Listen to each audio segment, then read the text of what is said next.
people will show up for their boss. Like if you don't show up on a Monday morning, you're gonna hear it. For sure. But a lot of people won't show up for themselves. Who's watching you? So we show up for other people, but we don't show up for ourselves. We're afraid of letting other people down. We're afraid, and this is still me too. I mean, it's just, I'm constantly afraid of disappointing people. It's my number one fear, but I try as much as possible not to let that stop me from doing the things that I need to do. Why don't we start with this? You're an entrepreneur. Why don't we start with a little bit around what your sort of mantras are, or maybe not your mantras are, but what are some of the main success habits that you try to employ running a business or being an entrepreneur?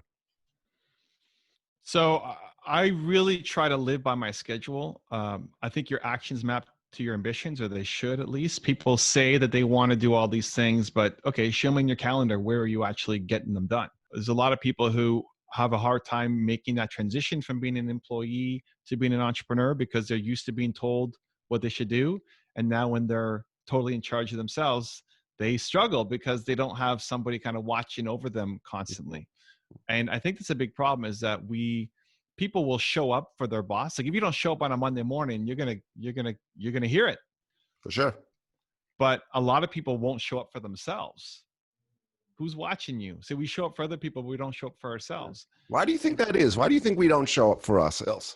Mostly fear. Psychology. Yeah, fear. Yeah, mostly. Yeah, fear. I mean, we're afraid. We're afraid that we're not even afraid of failure. We're afraid of failing in front of other people. Right. The image, right? My brand, my identity. People, even before that, I mean, you'll sing in the shower, but you won't sing on the street corner. So we're afraid that it's not going to work. We're afraid that we're going to tell our friends and family that we're starting this business, and then it doesn't yield anything. Mm-hmm. And so we get paralyzed by it, and then we don't do the work. Mm-hmm. But then you end up working for somebody else, not liking your job, helping somebody else build their dream because you haven't had the courage and confidence to chase down yours. Mm-hmm. So how do you get over your fears? You mentioned that one of your big fears is, disappointing people, letting people down. I actually have one of those as well. I work really hard to show up for people, and I put a lot of pressure on myself. But I mean, how do you deal with that? So I have mantra. If it's scary, difficult, or hard, I have to do it. Cool. If I ever hear myself saying that, scary, difficult, or hard, that means go time. Just because I said it, I want to teach myself. I think when you tell yourself I'm afraid and then you don't do it, you're teaching yourself that you suck. Right. You're teaching yourself to play small, because the next time you get scared of something, you're not going to do it again. And now you've built this repeating pattern where you don't do things because you're afraid. Or instead I'd say, you know what? I expect to suck. I expect it not to work. I expect my first video or podcast or sales call or whatever to not go well, but I'm going to reward myself for the effort. The fact that I said that it was scary means I have to do it because I am Evan Carmichael. Like, that's the internal dialogue constantly. Cool. And I'll also ask my friends and family, if you ever hear me say this, you need to call me out and say, Evan, you just said it. You said, well, that's hard. Great. Okay. Now I got to do it. As long as it's not even in service of your mission, as long as it's not of disservice to you. So as long as it's not against your values, right? Like, don't go rob a store because it's difficult. Or if it doesn't cause physical harm, right? Like, don't jump out of an airplane because you're scared without a parachute. Like, that's just stupid. But most of the things we're afraid to do are actually of service to other people. We're just afraid of being judged. I totally agree with that. And I talk a lot about exposure, which is one of the ways we get past anxiety, these fears, these stresses, is with a little bit of what you just said, which is, I say, just do it. And another thing that we talk a lot about is action will create the path, which is, if we're so busy just waiting and being paralyzed, not moving, the answers become very difficult to see. And it's the steps forward and the movement forward. But you also mentioned something that you rely a lot on your peer group or friends and family.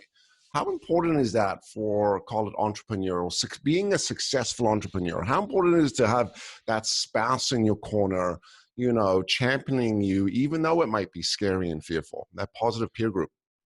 So I have two groups that I would consider really instrumental. The first are my aspirational mentors. So Steve Jobs and Bill Gates and Oprah Winfrey, all the people I make videos on. And I've had the good fortune to actually hang out with some of them, like Tony Robbins and Brendan Burchard and Dean Graziosi and those guys, who push me to be a better me, more ambition, more courageousness, more confidence. Because no matter how big I'm thinking, I watch a Elon Musk video and realize, oh my God, I'm not thinking big at all. Right. Backup plan for the planet is what he's working on. What am I working on? Right. So I think that's a pull forward.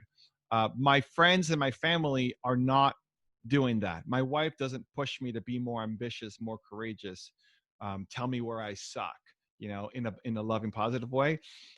That side is more just for support. What I love about my wife is whatever I want to do, she'll always say yes. She'll always join me, at least the first time. And she's always encouraging of what I need to do, as well as my own, I'll get obsessed on things. When I need to start, I have to do it. And she sees the look in my eyes, like, okay, I'll take care of all this other stuff. You go do what you need to do. Very cool. So I think those two support systems are essential. One, to the people who support you and give you the motivation and just the love. But that's easy to then stay like the big fish in the small pond. So you need that other group who's going to say, no, you're actually a tiny fish there. Like, let's go play a bigger game. Yeah, cool. Always play up. There's a great saying, which is you want to play golf with better golfers. That's it. Right. You don't want to downplay. So just a personal question. Do you have kids? I have an 11-year-old son. Yeah. Yeah. And I mean, how much do you as a parent talk to your son about this kind of stuff? Is it like daily with you guys, or does it weave into parenting? I think the best thing so I don't necessarily give parenting advice. And I'm not asking for advice. I'm just asking for, like, you as dad, like, you got your 11-year-old, you by definition, you study success. Yeah. Right. And how much of that do you think seeps into you as a dad and the lessons that you try to instill in him? So I think the best thing that you could do, at least the thing that I try to do, is what my parents taught me. And they're behind the wall here in my room, is leading by example. So much more than what I say, it's what I do. Yeah. So one of the things my parents always did for me is anytime that I struggled or suffered, they tell me that I'm Evan Castrilli Carmichael. I could do anything that I believe that I can. And so I try to instill that into my son. Anytime I'm dropping him off or he's going to bed or anything, it's a daily or nightly ritual of Carmichael's can do, and he says anything. So I'll say Carmichael's can do, and he says anything. Okay, good night, love you. Off to the next day to start. We'll do things like play League of Legends together. Cool. And inside of that, if he dies and he stresses out, it's like, breathe, relax, let's go. Like, I think it's teaching the lessons through the activities more than we don't just sit down and say, okay, let's talk about leadership today. Right. It's trying to maybe sometime we'll get there when he's 11. So we do it within the activities that he's interested in. So he loves drawing. I suck at drawing. I hate drawing, but we draw together. And inside of drawing, you'll have lots of lessons potentially come up and see how they react to it.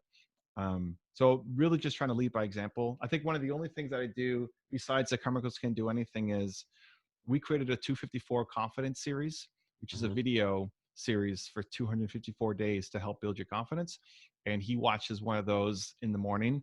And they've all been, censored out, and it's always a positive message.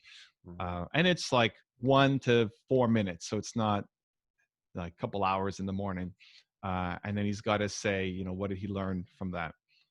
But otherwise, I think it's just in the living and as problems come up, how do you deal with them? Like if you're raging because you lost the game or you died or you made a mistake on that drawing or something, but then you tell him don't rage, like they're going to do what they see, not what you say. Right. The greatest parenting tool, in fact, leadership tool, is modeling the behavior you want to see. I do a lot of work with leaders, and I often draw that parallel where I'm like, look, if you're acting and behaving like this as a leader, right, you're communicating in this fashion, you're doing these things, there's a good chance you're doing that as a parent. And, as you just said, doesn't matter what you say, it matters what you do, because they're like sponges and they're just going to take it all up. So let's switch that to leadership. What do you think we need to have as leaders today to be successful, to run successful teams? And I can get a little more detailed with that, considering the fact that I think what we tend to see in business and in personal life is people are highly stressed, right? environment, people are stressed, people are craving the knowledge industry and thought leadership to learn how to navigate this. Where's that line with us as leaders? What do we need to do to, if we're going to be successful parents, be successful leaders with these people?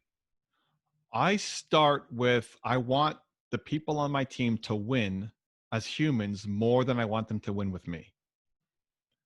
That's the starting point for all of my leadership. So anybody who's worked with me, some people work with me, you know, I've had them for a decade, still work with me, and some maybe it's 6 months and they're out to do something else. But I want them to win as people more than I want them to win with me.